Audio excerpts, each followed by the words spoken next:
Hello bachcho, let's read the question. The question says, name the event that mobilized nationalist feelings among the educated elite across Europe in 1813 to 1848.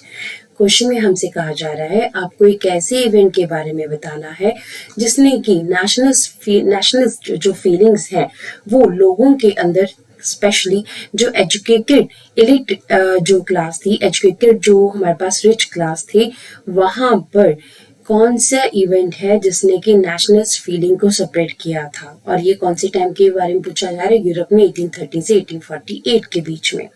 So question में हमें ये बताना है कौन सा ऐसा event था 1830 से 1848 के बीच में जिसने कि नेशनलिस्ट फीलिंग को मोबिलाइज किया था या लोगों के अंदर नेशनलिज्म को सेपरेट किया था, स्पेसिफिकली एजुकेटेड जो एलिट क्लास थी। तो की कॉन्सेप्ट की अगर हम यहाँ बात करें तो हम यहाँ पे बात कर रहे हैं ग्रीक वॉर ऑफ इंडिपेंडेंस की। जो हमारे पास मेन इवेंट था that was Greek war of independence. So let's see about it.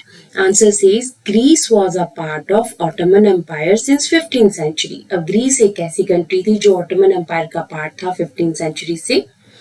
Due to the revolutionary nationalism, a struggle for independence also began in Greek in 1821.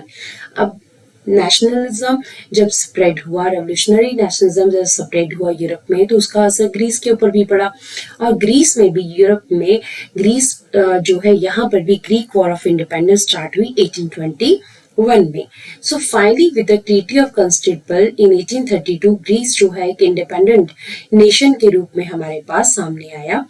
अब ये एक ऐसा event बना जिसने कि यूरोप के लोगों के अंदर जो है नेशनलिस्ट फीलिंग्स को लाया, स्पेसिफिकली एजुकेटेड जो एलिट क्लास थी उनके अंदर। तो हमारे पास जो इवेंट है उसका जो मेन आंसर है that is Greek war of independence जो 1821 में स्टार्ट हुई थी। 1832 में ये ग्रीस को इसने एक इंडिपेंडेंट नेशन के रूप में बनाया, उसके बाद इसने नेशनलिज्म को सेपरेट किया।